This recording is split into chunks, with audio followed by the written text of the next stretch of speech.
আমাদের যারা আমরা সেবা দিই তাদের মনোভাবটা যদি ভালো থাকে তাহলে কিন্তু কমপ্লিট থাকে না। হ্যাঁ, আমরা যদি সেবাটা দেওয়ার ইচ্ছা থাকে তাইলেই হবে। আমরা চাই না যে এই 24-এর গণ অভ্যুত্থানের পর আর কোনো অভ্যুত্থান এদেশে হোক, এই ধরনের আমাদের আশাবাদ নাই। আর আমরা যারা এখানে বসে আছি এই সব অভ্যুত্থানে বিভিন্ন সময় মুক্তিযুদ্ধ অভ্যুত্থানের ফলেই কিন্তু আমরা আজকে আমাদের এই চেয়ারে বসতে পেরেছি। চেয়ারে বসার সময় সবসময় মনে রাখতে হবে যে আমরা কিন্তু সবসময় এই চেয়ারে স্থায়ী না, আমাকেও ওই চেয়ারে বসতে হবে, আমাকে অন্য জায়গায় নাগরিক সেবা নিতে হবে। আমরা যাতে আমাদের সামনে যে বসে আছে তার অনুভূতিটা বুঝে যাতে আমরা তাকে সেবাটা দিই, এটা আমাদের প্রথমে উপলব্ধি করতে হবে। এটা আমার সহকর্মী যারা আছেন তাদের প্রত্যেকের কাছে অনুরোধ সেইভাবে যাতে আমরা নিজেদের গড়ে তুলি এবং আমার যেই রিজিক সেটা যাতে হালাল করি। হালাল করতে হলে নির্দিষ্ট অফিস টাইমে আসবো, আমার সেবাটুকু আমি দিব, সেটা যাতে আমরা নিজে প্রতিপালন করি, এটা আমার দায়িত্ববোধ থেকে করবো। এবং ভবিষ্যতে আমরা যদি যে আখিরাতে বিশ্বাস করি সে আখিরাতের জন্য এটা দরকার। এখানে তথ্য দিবেন না আপনি, এটা কেমন কথা? আরেকটি কথা হলো বন বিভাগ। বন বিভাগের আমাদের 9 একরের মতো জমি ব্যক্তি মালিকানা চলে গেছে। এখন পর্যন্ত তাদের কোনো আমরা উদ্ধারের কোনো তৎপরতা দেখিনি। দেখেন যে ফরেস্ট যেটা আমরা ফার্স্ট বলেছি বালাপাড়া এবং আশপাশ যে এলাকাটা আছে হচ্ছে এগুলো আমরা দেখছি না। ব্যক্তি নামে রেকর্ড হচ্ছে, আবার কেটে কেটে গাছ কেটে নিয়ে যাচ্ছে। রংপুরের মানুষ চলে গেছে, নিয়োগগুলো নিত কোন দিতে বলতেছে আমি রংপুর চলে আসছি। এই বিষয়গুলো এখন পর্যন্ত দেখা যাচ্ছে অনেকে তথ্য অধিকারে আমরা আবেদন করেছি, এখন পর্যন্ত কোনো ফিডব্যাক পাচ্ছি না। হচ্ছে যে ভঙ্গুর অবস্থা, ডিমলা মেডিকেল ভঙ্গুর অবস্থা, যেখানে যে কর্মকর্তা আছে ওনাকে বিগত যে এমপি ছিল এমপি সরকারই চলতে সরকারি একটা হাসপাতাল হচ্ছে, সেখানে মানুষের আস্থা রাখবে, সেখানে আস্থা ধরে রাখার জন্য, কিন্তু সেখান থেকে বাণিজ্য হয়ে যাচ্ছে, লাখ লাখ টাকা বাণিজ্য হয়ে যাচ্ছে। আমার উপজেলা 2টা অ্যাম্বুলেন্স আছে, বাণিজ্যটার দিকে যাচ্ছে, 2টা অ্যাম্বুলেন্স আছে আমার সরকারি অ্যাম্বুলেন্স পাচ্ছে না রোগী, বরঞ্চ ওখানে যে বাণিজ্য বাইরে যে ইয়াগুলো আছে অ্যাম্বুলেন্স গুলো আছে। দেখা যাচ্ছে আমি একটা খতিয়ান দেখতে যাবো, একটা সার্ভে খতিয়ান আমি দেখতে যাবো, খতিয়ান দেখতে গিয়ে দেখা যাচ্ছে যে আমার ভলিউম বা সূচিপত্রটা দেখে আমি দিয়ে দিতে পারি 200, 250, 300 টাকা, এবং এর ফটোকপিটা দিয়ে দিচ্ছি। তাহলে হোমিও অফিস থেকে যদি নকল বা আপনার যদি আবেদন ছাড়াই যদি আউট হয়ে যায় তাহলে আমার আনসার, হ্যাঁ, কিন্তু তারা কিন্তু ইয়া করে দিচ্ছে। আমি গেলাম, আমাকে লাগতেছে, আমি যা বললাম ভাই আমাকে একটা আমার খতিয়ানটা দেখে দেন বা আমার হালদারটা দেখে দেন, 200 টাকা নিচ্ছে, ছাড় দেয় 200।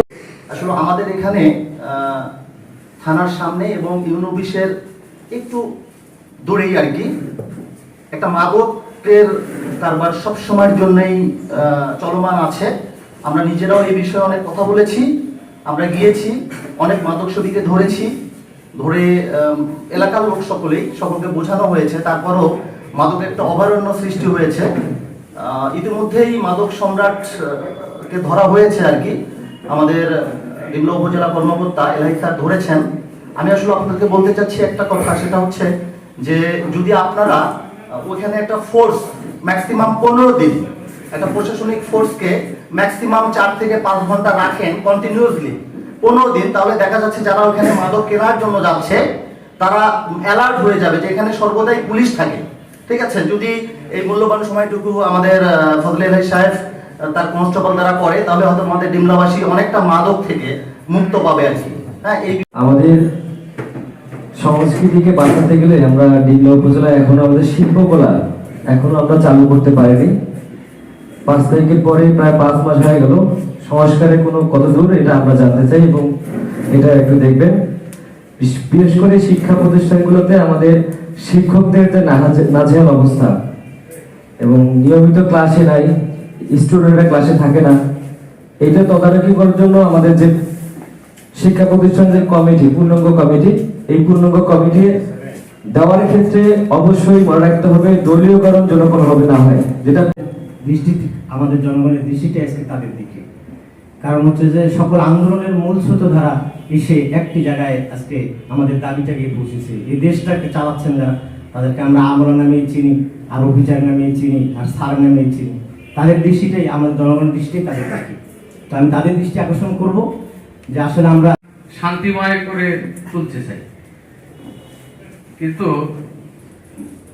আমাদের ডিমলার একটা সমস্যা আছে, সারা দেশেই অবশ্য সমস্যাটা মনে হয়। এই রাতের বেলা কিছু কিছু বখাটে ছেলে, বলবো ডিজে পার্টি, যেটা আমরা কিন্তু চিনি আর কি, ডিজে পার্টি, রাতের বেলা দেখা যায় যে মানুষ একটু ঘুমাবে, সারা রাত এই ডিজে পার্টির অত্যাচারে মা বোনরা, বাচ্চারা, বৃদ্ধ বাবারা ঘুমাইতে পারে না। আর রাত 12টা নাই, 1টা নাই, এই মুরগির মাইকিং, ব্রয়লারের মাইকিং, এবং কি রাত 2টা আমি সেদিন শুনলাম মৃত ব্যক্তির মাইকিং করা হচ্ছে রাত 2টার সময়। আসলে এটা আমার কাছে একটু ব্যতিক্রম মনে হয়। আসলে অন্যান্য দেশে, উন্নত দেশে এরকম আছে কিনা জানি না, তবে গল্পে শুনেছি যে এই শব্দ দূষণটা মানুষ অন্যান্য দেশের মধ্যে এত নাই, কিন্তু আমাদের এই বাঙালির মধ্যে এই প্রবণতাটা আছে। তো হচ্ছে ডিমলাদের সবচেয়ে বেশি, বিশেষ করে বিভিন্ন টি স্টলে একটা গোপন কক্ষ থাকে এবং বিভিন্ন শিক্ষা প্রতিষ্ঠানের শিক্ষার্থীরা ক্লাস ফাঁকি দিয়ে গিয়ে ওই টি স্টলগুলোতে বসে। তো এই ক্ষেত্রে আমরা যখন পুলিশকে জানাই, তখন পুলিশের পক্ষ থেকে বলা হয় অনলাইন জুয়া নিয়ে আসলে দেশে ওই ধরনের কোনো আইন নেই, অথবা আমরা যে যাব আমাদের উপস্থিত কোনো প্রমাণ দিতে পারে না। তো আসলে আইন প্রণয়নের ব্যাপারটা আমি আপনার মাধ্যমে মাননীয় প্রধান উপদেষ্টা যিনি আছেন ওনার কাছে এই বিষয়টি অনুরোধের সাথে আর কি বলতেছি দেখার জন্য। পাশাপাশি হচ্ছে এই যে স্কুল কলেজের যে বাচ্চাগুলো আছে, এদের মাধ্যমে আমাদের এলাকায় কিশোর গ্যাং তৈরি হচ্ছে। একেবারেই প্রকোপ আকারে তৈরি হয়নি, কিন্তু বিভিন্ন এলাকায় আমরা যাচ্ছি, দেখছি রাস্তাটা হচ্ছে 20 ফিট প্রশস্ত, কিন্তু রাস্তায় দোকান বসার কারণে রাস্তাটা হচ্ছে চিকন হয়ে গেছে, যে কারণে একটা ভ্যান নিয়েও হাঁটাহাঁটি যাওয়া বড় মুশকিল হয়ে যায়। এ নিয়ে বিভিন্ন পেপার পত্রিকায় নিউজ হয়েছে, কিন্তু উপজেলা প্রশাসনের পক্ষ থেকে এর কোনো সদ উদ্যোগ গ্রহণ করা হয়নি। এরপরে আমাদের ভুট্টার আতুর, আমাদের জ্ঞানী গুণী এবং সম্মানিত ডিমলা উপজেলা সরকারি কর্মকর্তাদের সাথে আজকে আমাদের মাননীয় জেলা প্রশাসক, অভিজ্ঞ জেলা ম্যাজিস্ট্রেটের আহ্বানে আজকে আমাদের সুদক্ষ উপজেলা নির্বাহী কর্মকর্তার আহ্বানে আমরা আজকে এই যে আলোচনা সভায় বসতে পেরেছি। আমি অত্যন্ত খুশি যে আমরা কেমন ডিমলা চাই, আমাদের ভাবনার মাঝে কেমন ডিমলা, সেই বিষয়টি মনে হয় আমাদের নবীনদের মাধ্যমে প্রস্তাবনায় সবগুলোই প্রায় উঠে এসেছে।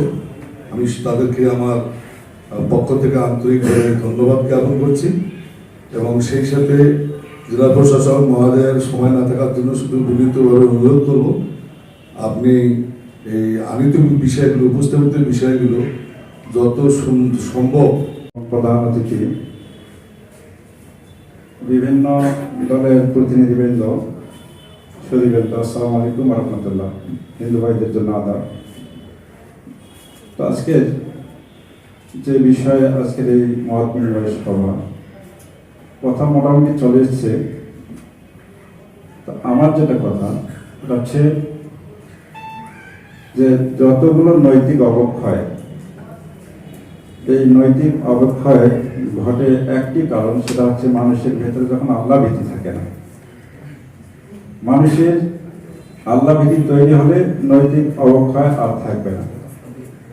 আমরা 71 সালে দেশটা স্বাধীন করেছি যে আশা আকাঙ্ক্ষা নিয়ে।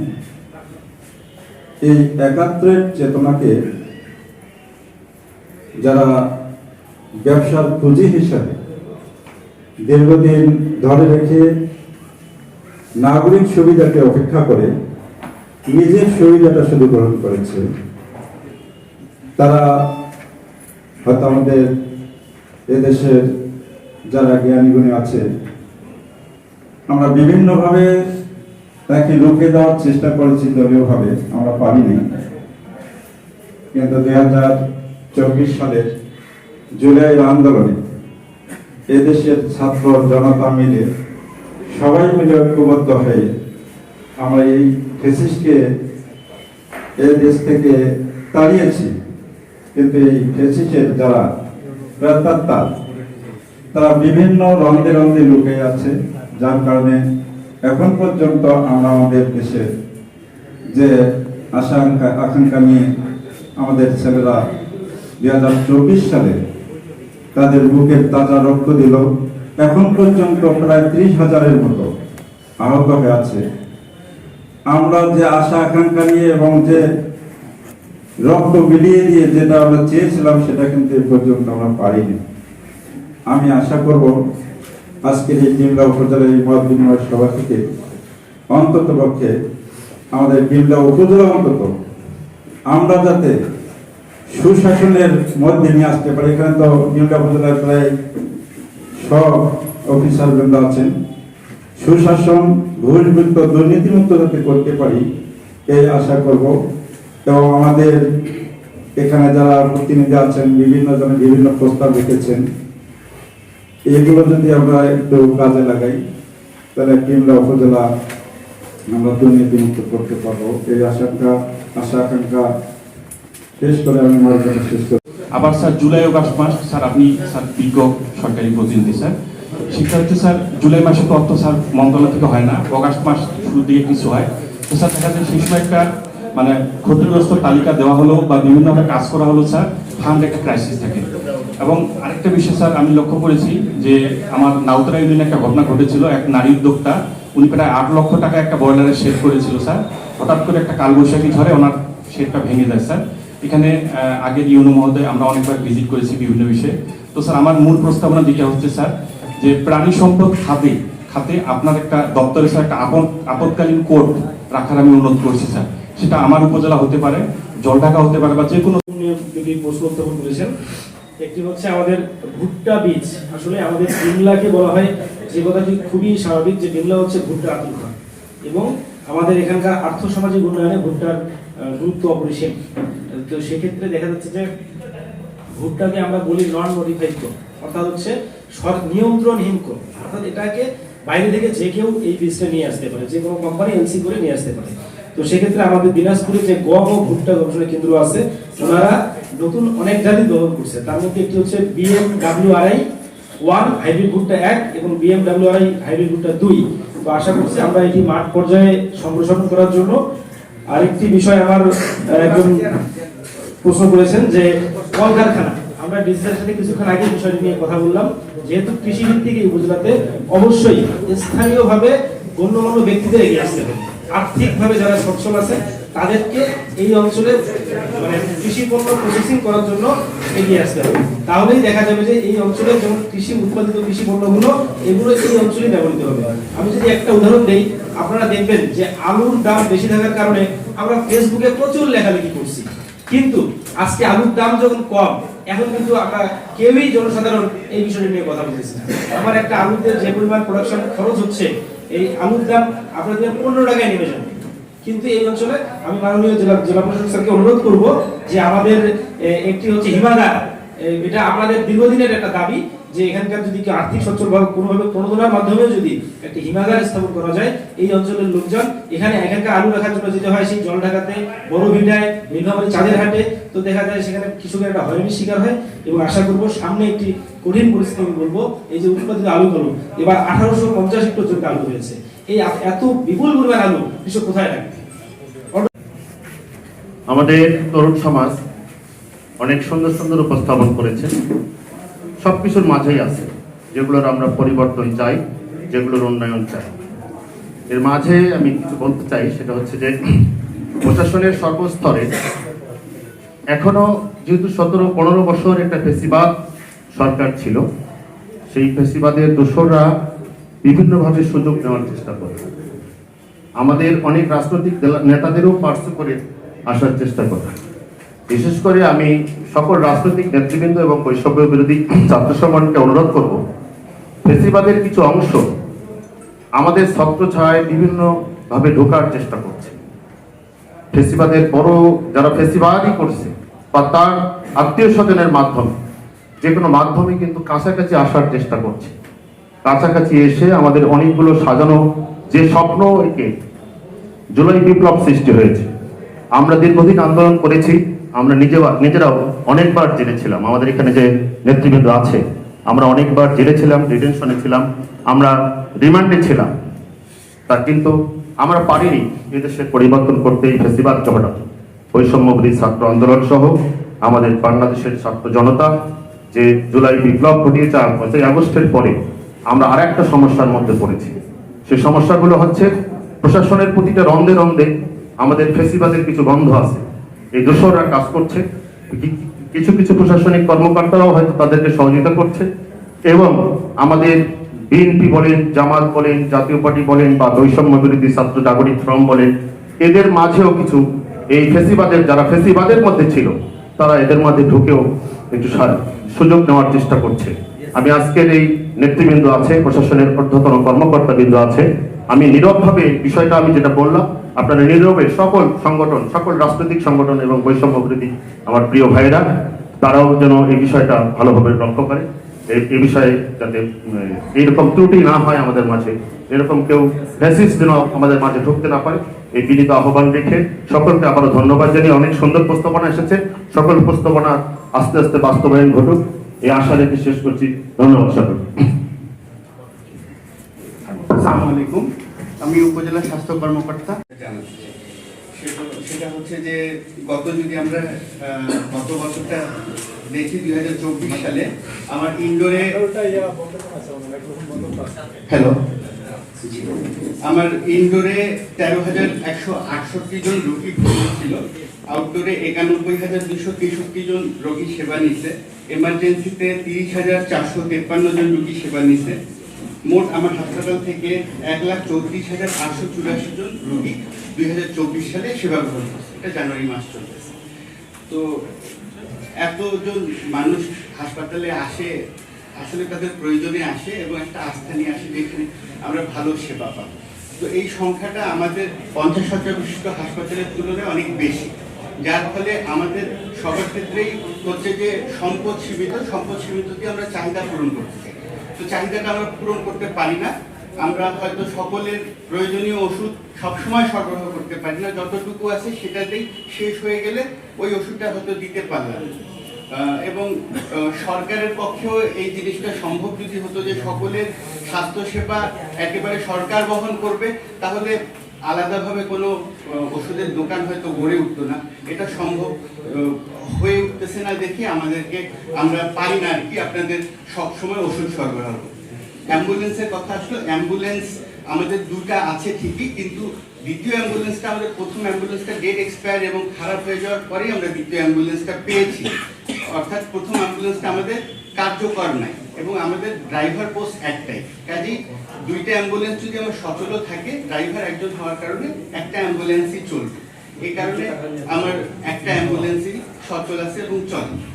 আর হচ্ছে যে পরিষ্কার পরিচ্ছন্নতা সংক্রান্ত বিষয়, পরিষ্কার পরিচ্ছন্নতা কর্মী আমার 5 জনের জায়গায়, এবং একটা রোগী যদি ভর্তি থাকে সে একাই ভর্তি থাকে না, তার সঙ্গে অ্যাটেন্ডেন্স থাকে, তার সঙ্গে 2-3 অ্যাটেন্ডেন্স আসে, তাকে দেখতে আসে, যার ফলে একটা রোগীর সঙ্গে যদি আমরা গড়ে 3 জন আরো মানুষ যোগ করি তাহলে মোট একটা রোগী মানে 4 জন মানুষ।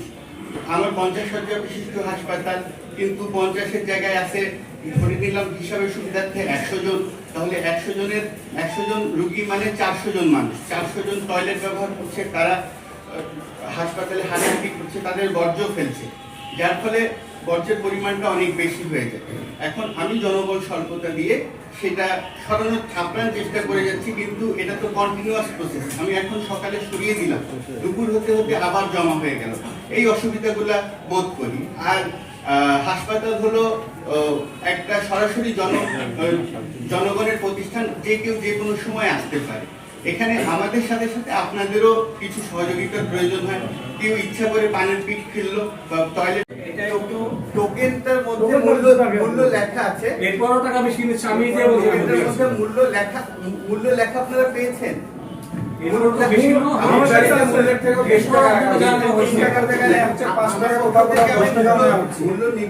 আপনার ইমার্জেন্সি তো 15 টাকা এবং 10 টাকা আপনাকে জানানোর পরেও টাকা বেশি দেওয়া হচ্ছে। এবং আমি বলি খাবার সার্ভিস, আমি আমার জেলা প্রতিনিধি, একটা রোগী আচ্ছা একটা বিষয় বলি, মেডিকেলে এসে ভর্তি হয়, হ্যাঁ তাকে 10 টাকা বেশি টাকা নেওয়া হয়, খাবারের নিম্নমানের এবং যে ব্যক্তিরা খাবার সার্ভ করে তাদের আচরণ এত খারাপ যে আপনি কল্পনা করতে পারবেন না। আমি নিজে দেশ স্বাধীনের আগে 24-এর দেশ স্বাধীনের আগে মেডিকেলে ভর্তি ছিলাম আমার বাচ্চাকে নিয়ে। তাদের যে আচরণ বিধি, তাদের আচরণেই রোগী আরো অসুস্থ হয়ে যাবে। এই বিষয়টা আপনি সর্বোচ্চ সচেষ্ট থাকবেন। আমি কথা বলি, আমি দৈনিক কালবেলা ডিমলা প্রতিনিধি। ওনার এখানে আমি নিজে গেছি, আমরা কয়েকজন মিলে গেছি, অতিরিক্ত টাকা নেওয়ার জন্য নাকি আমি কথা বলছি। উনি বন্ধ করে দিছে, বন্ধ করে দেওয়ার পর আমি রাত্রে গেছি, আমি পেশেন্ট হিসেবে গেছি, আমার কাছ থেকে টাকা বেশি নেওয়া হয়েছে। ওনাকে আমি দেন ফোন দিছি, টাকা না নিলে টোকেন দেয় না, এরকম টোকেন দেয় অতিরিক্ত টাকা, ব্যবসায়ীদের মূল্যের থেকেও বেশি টাকা নিয়ে টোকেন দেয়। 3 টাকার টোকেন আছে, নেয় 5 টাকা, 60 টাকা না নেয় 10 টাকা। টোকেন বেশি না, আপনি যে রসিদ দিছে রসিদের বাইরে কেন টাকা দিচ্ছে? এই বিষয়, একই বিষয় নিয়ে এটা মনে হয় খাওয়াতে মানে কোনো কথা না, অত্যন্ত খারাপ। আমরা মনে করি, আমি সাংবাদিক মনে করি ওনারা এখানে দুর্নীতির আতুর ঘর। ঠিকাদারের সাথেও ওই মানটা আপনার একটু দেখেন। আচ্ছা, আমরা এবার উনি একটা চুক্তি করছে যেভাবে খাবারের মানটা খুবই নিম্নমানের। আচ্ছা, খাবারের মানের দিকে ওরা সব দুর্নীতির আতুর ঘর। স্যার এই খাবারের মান এবং টাকা দেওয়ার যে বিষয়টা, এই বিষয়টা নিয়ে কিন্তু স্যার আমরা প্রতিবেদন করেছি। আচ্ছা, আমি এই বিষয়টা আমি বলে মহোদয়ের সাথে কথা বলবো যাতে এই মানটা আরো ভালো হয়। ঠিকাদার কিভাবে সিলেকশন হয় সেটা জানি না, ঠিকাদার যাতে ভালো ঠিকাদার পায় এবং ঠিকাদারের মানসম্মত খাবার যাতে দেয় এবং টোকেনের বাইরে যাতে টাকা নেওয়া না হয়, হ্যাঁ, সেটা বিষয়ে আমি কথা বলবো। আমাদের সময় স্বল্পতা আছে, একই বিষয় নিয়ে কথা বললে অনেকগুলো বিষয় আবার আমাদের ইউজ করতে পারবো না। এবার আপনি বলেন ওসি সাহেব। আসামিগুলো আমরা কষ্ট করে করি বা জামিনের জন্য দায়া করেছে, একদিনে জামিন হয়ে যায় স্যার। এটা তারা কিন্তু জামিন হয়ে এসে আর একটা ক্রাইম করার আরো মনে হয় আরো উৎসাহ হয় যে আমি তো এত বড় একটা অপরাধ করে আদালতে গেলাম, আমাদেরকে এত তাড়াতাড়ি জামিন বা অপরাধ করলে হয়তো কিছু হয় না, এরকম একটা মনোমানসিক তাদের মধ্যে তৈরি হয়। এটা একটু স্যার আপনি দেখবেন স্যার, আপনাদের পুলিশ ম্যাজিস্ট্রেট সভা বা ম্যাজিস্ট্রেট স্যারদের সাথে সভা হবে বিক্ষোভ বিচার স্যার, আপনাদের একটু দেখবেন স্যার। আর স্যার জমির মামলাগুলো একটু লং পেন্ডিং স্যার। জমির মামলা নিয়ে আমরা থানায় খুবই চাপে থাকি স্যার। জমি নিয়ে আলাদা মামলা, তারপরে এক পক্ষ জোর করে এক পক্ষের জমি দখল করছে স্যার। আমরা বলার পরেও কাগজ ঠিক না, তারপরে বলে যে আদালতে মামলা দিছি, মামলা রায় না হওয়া পর্যন্ত এই জমিটা আমরা যাবো, মানে জমির মালিক না, তারপরে সে মামলা করার কারণে সে জমির মালিক হিসেবে দায়িত্ব করে স্যার। এগুলো একটু বিষয় স্যার, এগুলো একটু স্যার দেখবেন স্যার। জমির মামলাগুলো স্যার একটু দ্রুত নিষ্পত্তি করা যায় স্যার। আর স্যার আমরা আসামি ধরি স্যার, অনেক কষ্ট করতে হয়, অনেক কষ্ট। একটা আসামি তো আমাদের প্ল্যান করতে হয়, কতটা ফোর্স লাগবে বা সেখানকার পরিবেশগুলোতে আমরা কীভাবে ট্যাক্স দেবো।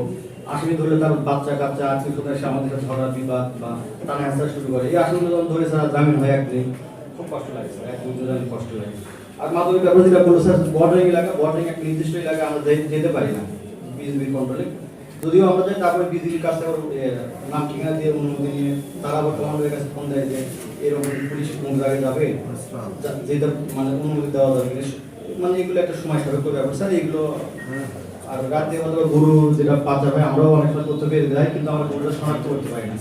এক বাইক আর এক বাইক রাখছে, কিন্তু একটা সে নিজের গরুগুলো দাবি করছে, সেগুলো কোনো প্রমাণ পাওয়া যায় না স্যার। এগুলো একটা বিষয়। আর স্যার সার্বিকভাবে স্যার আমার থানায় গেলে স্যার এখন পর্যন্ত স্যার মোটামুটি ভালো আছে। জমির বিষয়টা স্যার একটু সমস্যা, এটা একটা আপনি দেখুন স্যার, এটুকু স্যার পাচ্ছি না। আপনি কতক্ষণ লোড হলে আপনাকে মানে আমাকে আটক করতে পারবো, সেটা একটু জানেন, কিন্তু আমরা তো ওটা মাপতে পারছি না স্যার। তাহলে আপনারা যে জরিমানা করেন সড়কে, সেটা আমি বলি, সে ট্রাফিক ইয়ে করে। এটা আমি আমার সাথে কথা বলছি, তারাও বলছে যে হ্যাঁ স্যার নিজেও বলছে এটা আসলে আমি কি করবো, এসপি স্যার নিজেও মতামত দিতে পারে। তা যেখানে এসপি স্যার মতামত সেখানে আমি কি হবে স্যার, আমি আসলে এটা আমি বুঝতে পারতেছি না স্যার। তারপরেও এটা আলোচনা মানে চলছে, দেখা যাচ্ছে কি হয়। টেন্ডার হয়ে প্রজেক্ট কমিটি ছিল, একটা প্রজেক্ট কমিটির একটা স্কিম চেয়ারম্যানের মাধ্যমে বাস্তবায়ন করা হয়েছে। এটুকু ছিল। আর উনি একই দরখাস্ত সবার মহোদয় বরাবর, পিআইও বরাবর, মহামার বরাবর সবার কাছেই দিয়েছে। আমার একটা ওই পোস্টার মধ্যে খালি এনপির একটা পোস্ট ওখানে দায়িত্ব ছিল, সেটা আমি মৌখিকভাবে ওনাকে বলছি, ফোনে বলছি যে এইরকম আমার কোনো টেন্ডার সে ফোনটা কি আমি দিছি না আপনি দিছেন? না, আপনি এখন পর্যন্ত ফিডব্যাক দেননি, এখন পর্যন্ত দেননি। আর আপনার সাথে তো সেটা আপনার কথা আসলে আপনাকে পাওয়া যায় না। এখানে যারা সাংবাদিক আছে কে পানো নাকি? উনি তো অসুস্থ না, উনি কে ওনাকে পার করছে? না না বলেন কে বলছে, আমি সবার সাথে আমি এবং আপনি তো হত্যা হুমকিটা আপনি নিজে আত্মহত্যা করে সাংবাদিকের কাছে এটা কোন ধরনের কথা বললেন? রুবেল ভাই কই? এটা একটু একটু ইয়ে করি, ঠিক আছে? এখানে আমরা শুনেন, একটু জায়গাটা আমাদের এখানে প্রয়োজন, একটা ইকোনমিক জোন আমাদের সবচেয়ে প্রয়োজন। কারণ এখানে যেটা আমাদের পরিস্থিতির যে কথাটা বলা আছে, পরিস্থিতি সবগুলো কিন্তু বেসরকারি, অর্থাৎ বেসরকারি অর্থায়নে হয়, ব্যক্তিরা অর্থায়নে পরিস্থিতি হয়, কিন্তু এখনো কিন্তু এইভাবে এখানে গড়ে ওঠে নাই। কোনো ব্যক্তি বলেন বা কেউ বলেন, এই পরিস্থিতি গুলো কিন্তু এখানে গড়ে ওঠে নাই। তারপর আপনারা ওই যে ভূমি অফিসের যেটা বললেন, ভূমি অফিসের বিষয় কিন্তু জিরো টলারেন্স, তাকে এখান থেকে সরে যাওয়া হয়েছে এবং তার বিরুদ্ধে কিন্তু বিভাগীয় মামলা চলমান আছে, এটা কিন্তু তার বিরুদ্ধে ব্যবস্থা হবে। আমাদের যে কমিটিগুলো, এই কমিটিগুলো নিয়ে কিন্তু কার্যক্রম হচ্ছে। হ্যাঁ, শিল্পকলা নিয়ে মাঝখানে যে ঝামেলা হলো, সিচুয়েশন ওটার জন্য কিন্তু মাঝখানে বন্ধ ছিল, ওটা নিয়ে নতুন করে আবার শুরু হবে এই কার্যক্রম। মিনি স্টেডিয়ামের নামকরণটা আমি বলছি যে এই নামকরণটা কিন্তু আমরা মানে এখান থেকে নামকরণটা দিতে পারবো না, কারণ এইটা একদম পুরোপুরি যুব ক্রীড়া মন্ত্রণালয়ের অধীনের একটা প্রোগ্রাম। নামটা আসলে সরকারি ভাবে আসে এবং আমরা আশা করি যে খুব দ্রুত এই মিনি স্টেডিয়ামগুলোর নাম খুব দ্রুত আসলে আপনাদের যেভাবে আমাদেরকে নির্দেশনা দিবে, আমাদের কাছে কোনো যদি প্রস্তাবনা চায় তাহলে অবশ্যই আমরা আপনাদের আজকে প্রস্তাবনা দিয়েছেন, এই প্রস্তাবনা দেব। আর আমি আমার বক্তব্যে বলবো যে আমার কাছে যেটা মনে হয় যে তথ্য দেওয়ার না দেওয়াটার কোনো ধরনের বিষয় না, তথ্য দিতে হবে। অফিসে যে বিষয়গুলো থাকে আমার কাছে যদি কোথাও না পান, একজন উপজেলা প্রশাসনিক কর্মকর্তা এসে আমার কাছে তথ্য ছেড়ে আমি এই তথ্যগুলো নিয়ে আসার ব্যবস্থা করবো। কারণ এখানে সবাই উপস্থিত আছেন, কমিটমেন্ট এই কারণে লাগবে যে একটা অ্যাকশনে যাওয়ার পরে কোনো ধরনের ফোন বা কোনো কিছুই আমরা যেন না পাই। এটা যদি আমরা কমিটমেন্ট করেন, আমরা আমাদের কার্যক্রম যেটা আছে আমরা করতে পারি। একই সাথে আমাদের মুক্তিযোদ্ধা একজন আছেন, একটা বিষয় ছিল স্যার আমাদের উপজেলা মুক্তিযোদ্ধা কংগ্রেস সম্ভবত 2019-এ এটা হ্যান্ডওভার করা হয়েছে, কিন্তু এটার কার্যক্রম করা হয়নি উদ্বোধন না হওয়ার কারণে। আমার মনে হচ্ছে স্যার এইগুলো যেহেতু মানে অবকাঠামো যদি ব্যবহার না হয় তাহলে সেই জিনিসটা ধীরে ধীরে নষ্ট হবে। আমরা স্যার চিঠি পাঠাচ্ছি স্যার, এই চিঠি স্যার একটা ব্যবস্থা নেওয়ার জন্য। আর এই কিশোর গ্যাং বা অনলাইন জুয়াটা ওই যে বললাম তো যে আসলে প্রমাণ একটা বিষয় থাকে, যে টি স্টক গুলো কখন হয় এগুলো যদি একটু সময়টা বললে কোন কোন টি স্টক গুলো, এগুলো আমাকে হোয়াটসঅ্যাপে মেসেজ দিলেও হবে। তাহলে ওই জায়গায় কয়েকটা অপশনে দিলে তখন তারা যখন জানবে যে আমরা তাদের খোঁজ খবর নিচ্ছি, তখন একটা বিষয় কিন্তু এটা বন্ধ হবে। একই সাথে জুয়ার যে মাদকের যে বিষয়টা আপনারা এটা ধরে ফেললে, আমি যেটা থাকি এখানে আমার এসএলএম নাই, তারপর আমি যতটুকু আছি আমার মনে হয় যে এই ব্যবস্থাগুলো নেওয়া যাবে। মানে এটা আর সীমান্তের বিষয়টা বললেন, এগুলো রিসার্চ জানলেন, এগুলো যখন আইন শৃঙ্খলা জেলা আইন মিটিং হয় স্যার অবশ্যই বিষয়গুলো উপস্থাপন করবেন। এবং শিক্ষকদের যে অফিস টাইমে যে শিক্ষকরা বাইরে বসে থাকে, এটা মাধ্যমিক আর প্রাথমিক দুই শিক্ষা অফিসারকে বলবো যে আপনারা অবশ্যই আপনারা আপনাদের শিক্ষকদেরকে মেসেজ দিবেন যে অবশ্যই যেন তারা মানে টাইমে, অর্থাৎ যেটা টাইম বলি আমরা পড়াশোনার যে টাইমটা বলি অফিস টাইম, এই অফিস টাইমে যেন কখনোই তারা বাইরে না আসে। একই সাথে আমাদের তিস্তার পানি চুক্তি সমাধান, এটা আসলে অনেক বড় বিষয়, কিন্তু আমাদের এটা সবারই আমাদের এটা দাবি এবং এটা আমাদের প্রত্যাশা যে আসলে তিস্তার পানি চুক্তির যে সমাধানটা এবং আসলে আমাদের শুধুমাত্র যারা বাইরে ভিতরে করছেন তাদেরকে কিন্তু বলা হয়েছে। তো সুতরাং এই বিষয়গুলো জানতে হবে যে সে কি, এই মনে হয় যে আমি সবগুলো বিষয় মনে তুলতেছি। রাতের বেলা শব্দ দূষণ, এটা আসলে আমাদের নিজেদের সচেতন হতে হবে। যদি বলে এই যে নভেম্বর মাস, ডিসেম্বর মাস, জানুয়ারি মাস, এই সময় দেখা গেল আছেন, আমরা যারা এ পাশে বসে আছি, যারা সরকারি সেবা দিতে এসেছি, সেই সেবার মনোভাবটা প্রথমে তৈরি করে নিতে হবে নিজের মন থেকে। আমাদের 47-এ দেশ স্বাধীন হয়েছে একবার, 71-এ হয়েছে, 90-এ গণ অভ্যুত্থান দেখেছি, 24-এ আবার বিপ্লব আসলো। কারণ কি, মানুষ কেন এইসব বিপ্লবে যায়? যখন তার অধিকারগুলো পায় না, বৈষম্য তৈরি হয়, দুর্নীতি হয়, এইসবের কারণে তো এই পরিস্থিতিগুলো উদ্ভব হয়েছে, তাই না? আমরা চাই না যে এই 24-এর গণ অভ্যুত্থানের পর আর কোনো অভ্যুত্থান এদেশে হোক, এই ধরনের আমাদের আশাবাদ নাই। আর আমরা যারা এখানে বসে আছি, এই সব অভ্যুত্থানের বিভিন্ন সময় মুক্তিযুদ্ধ অভ্যুত্থানের ফলেই কিন্তু আমরা আজকে আমাদের এই চেয়ারে বসতে পেরেছি। চেয়ারে বসার সময় সবসময় মনে রাখতে হবে যে আমরা কিন্তু সবসময় এই চেয়ারে স্থায়ী না, আমাকেও ওই চেয়ারে বসতে হবে, আমাকে অন্য জায়গায় নাগরিক সেবা নিতে হবে। আমরা যাতে আমাদের সামনে যে বসে আছে তার অনুভূতিটা বুঝে যাতে আমরা তাকে সেবাটা দিই, এটা আমাদের প্রথমে উপলব্ধি করতে হবে। এটা আমার সহকর্মী যারা আছেন তাদের প্রত্যেকের কাছে অনুরোধ, সেইভাবে যাতে আমরা নিজেদের গড়ে তুলি এবং আমার যেই রিজিক সেটা যাতে হালাল করি। হালাল করতে হলে নির্দিষ্ট অফিস টাইমে আসবো, আমার সেবাটুকু আমি দিব, সেটা যাতে আমরা নিজে প্রতিপালন করি, এটা আমার দায়িত্ববোধ থেকে করবো, এবং ভবিষ্যতে আমরা যদি যে আখিরাতে বিশ্বাস করি সেই আখিরাতের জন্য এটা দরকার। তো অনেকগুলো বিষয় এসছে এবং অনেকে কিন্তু ইতিমধ্যে জমা দিয়েছেন। একটা বিষয় আছে তথ্য অধিকার। তথ্য অধিকার আইনে যখন ওনারা কেউ তথ্য চাইবে, আমরা কিন্তু প্রতিনিয়ত তথ্য দিচ্ছি। তথ্য অধিকার আইনে বলা আছে কোন কোন তথ্য দেওয়া যাবে, কোন কোন তথ্য দেওয়া যাবে না। সেই তথ্য চাইলে আমরা যাতে তাদেরকে সহযোগিতা করি, এটা আপনাদের প্রতি অনুরোধ থাকবে। এটা কিন্তু আমাদের একটা আইনগত বাধ্যবাধকতা আছে, এটা দিতে হবে। হ্যাঁ, একটা বিষয় একটু আমি শেয়ার করি। আপনি বোধহয় বলেছিলেন যে কারো ব্যক্তিগত অ্যাকাউন্টের তথ্য। হ্যাঁ, এটার ক্ষেত্রে আমি বলি যে ব্যক্তিগত অ্যাকাউন্টের তথ্য ব্যাংক দিতে পারবে না। এটা পারবে না এই জন্য যদি কোর্ট থেকে আদেশ না হয়, এই ব্যাংকিং রুল আইনে সেটা বাধ্যকতা, কারণ ব্যক্তিগত তথ্য ওইখান থেকে ব্যাংক দিতে পারে না। হ্যাঁ, এটা আমার জানা আছে, সেজন্য আপনাকে বললাম। আচ্ছা, সেটা হয়তো পাবেন, কিন্তু বলতেছি যে ব্যক্তিগত কারো অ্যাকাউন্ট নাম্বার অথবা তার অ্যাকাউন্টের ব্যালেন্স এটা হয়তো দিতে পারবে।